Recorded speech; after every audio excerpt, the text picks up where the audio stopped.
Selamat malam untuk kita semua. Terima kasih atas kesempatan yang diberikan. Di sini saya atas nama Yogi Ilvi Jenika Jadepuka, biasa disapa Ilvi, akan membawakan sebuah cerita rakyat yang berjudul Asal Usul Ile Logotobi. Mau dengar ceritanya?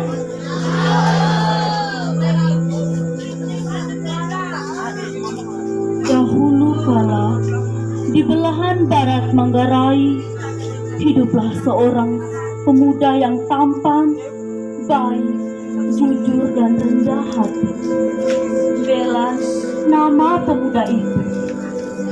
Di belahan lain Manggarai, hiduplah seorang gadis cantik dan ayu.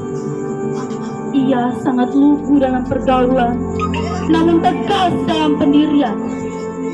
Penduduk setempat memanggilnya Rinca. Rinca yang cantik senantiasa menjadi idaman semua pemuda di Manggarai karena kecantikannya tersebar luas ke pelosok. Hingga pada suatu hari, Belen, Belen, kemarilah, panggil teman Belen. Mengapa? Ada apa? Tanya Belen sambil berlari kecil. Lihatlah kalau kerumunan ibu-ibu itu. Belen menatap temannya. Apakah kamu melihat sesuatu yang istimewa? Kau jangan menyuruhku untuk melirik ibu-ibu itu, kata Belen sambil menepuk bahu temannya. Ah, kau sama sekali tidak bisa cantikannya. Belen menatap saksama. Betul sekali temanku. Dia sangat cantik. Dia juga sangat rajin membantu ibu-ibu itu.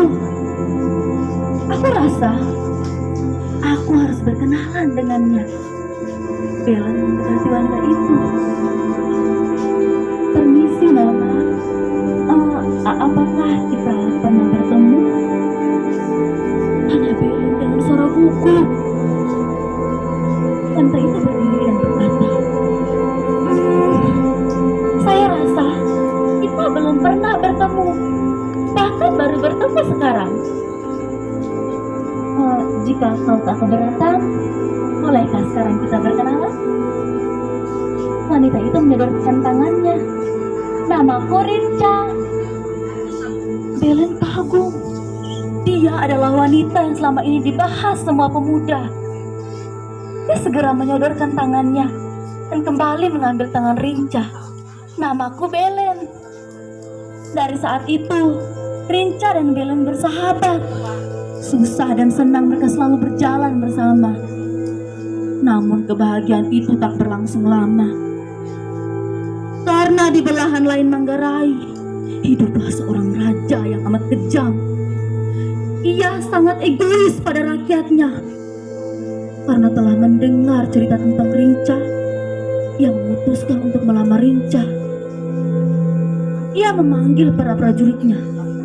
Prajurit! Pergilah ke rumah Rinca, gadis di desa itu. Katakan padanya, aku akan segera melamarnya. Prajurit itu menjawabnya, baik Tuan, kami akan berangkat. Mereka pergi ke rumah Rinca. Saat sampai di depan pintu, mereka mengetuk pintu. Ketuk. Orang tua Rinca keluar dan bertanya dengan suara yang takut. Ada apa Tuhan? Apa yang bisa kami bantu? Dengan suara yang lantang, prajurit itu berkata, kami adalah utusan dari Raja Neraka.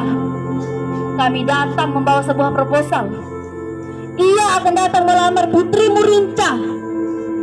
Kau harus bisa menandatangani proposal ini. Jika tidak, kalian akan kubunuh. Tegas prajurit itu.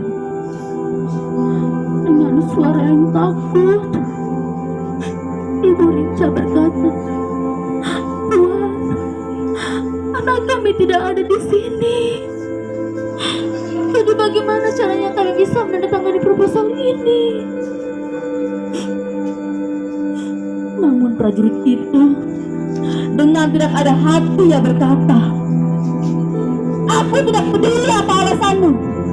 Tanda tangani proposal ini atau kalian kubunuh." "Baik, Tuan. Kami akan membujuk anak kami."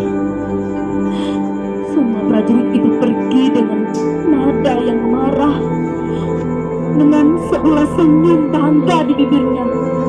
Mereka pergi meninggalkan rumah itu.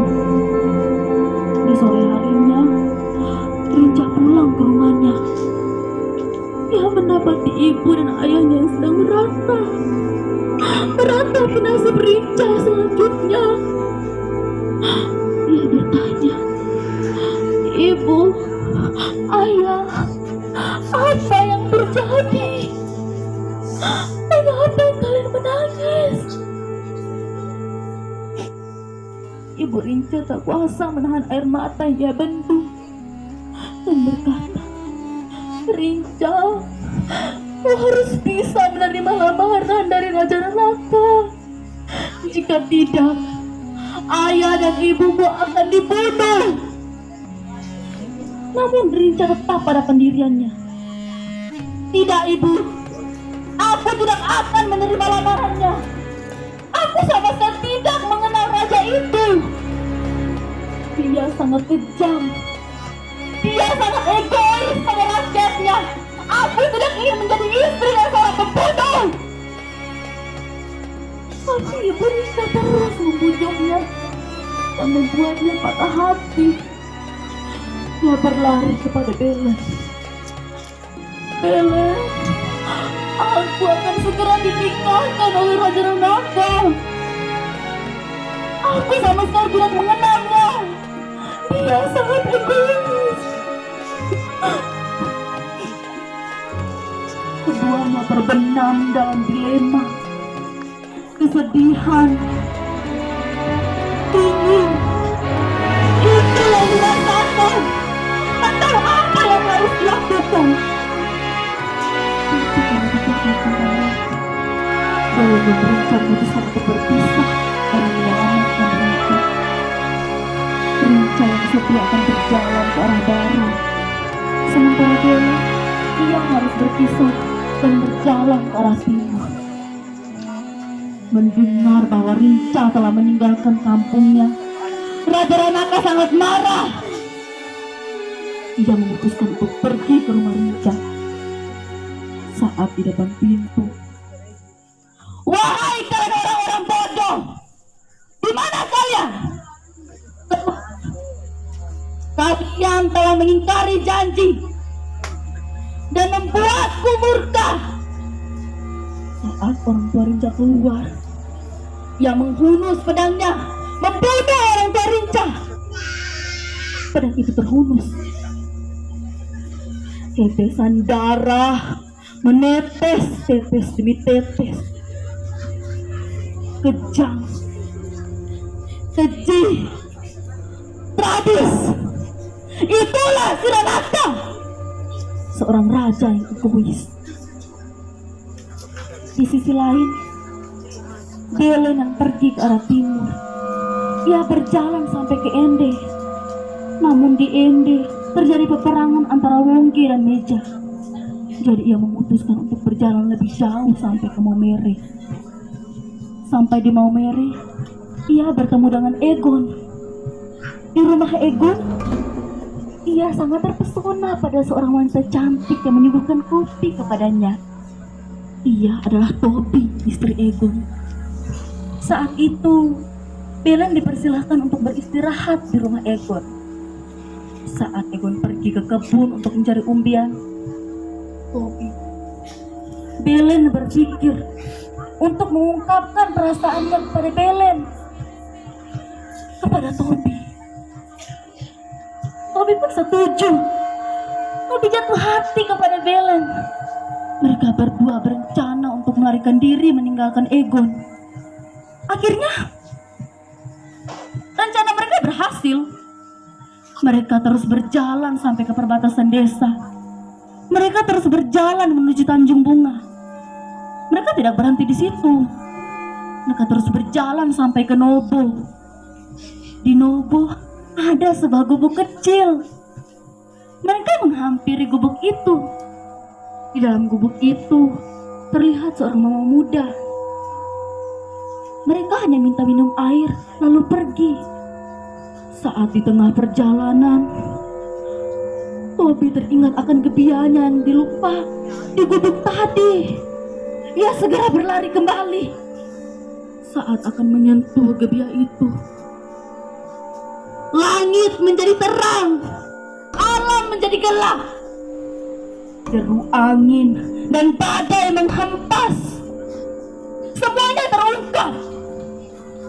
Persembunyian, pelarian, dan dosa yang selama ini dilakukan telah terungkap. Karena menghentikan dosa mereka, Tobi yang dulunya cantik dan Belen yang tampan kini berubah menjadi onggokan tanah yang besar dan tinggi. Keduanya menjadi gunung atas kuasa alam. Gunung itu diberi nama Ilelake Belen dan Ilewe Tobi, yang sekarang kita kenal dengan nama Ilelewo Tobi. Sekian dan terima kasih. Oke, kita berikan aplaus dulu. Tepuk tangan sekali lagi. Ya, sekali lagi, sahabat adik. Jangan bergerak dulu. Ya, karena saya dari dulu sampai sekarang saya baru dengarnya juga tadi malam. Ya, karena ada tentang di Lebrek, saya dengar dari situ. Karena ini saya tidak tahu. Karena mungkin saya orang Gentaring dan tidak tertahu. Ya, dia ini tampil di Lebrek dengan cerita yang dibawakan tadi, dia dapat juara 1. Ya, tidak tepuk tangan dulu. Ya. Oke, terima kasih ya.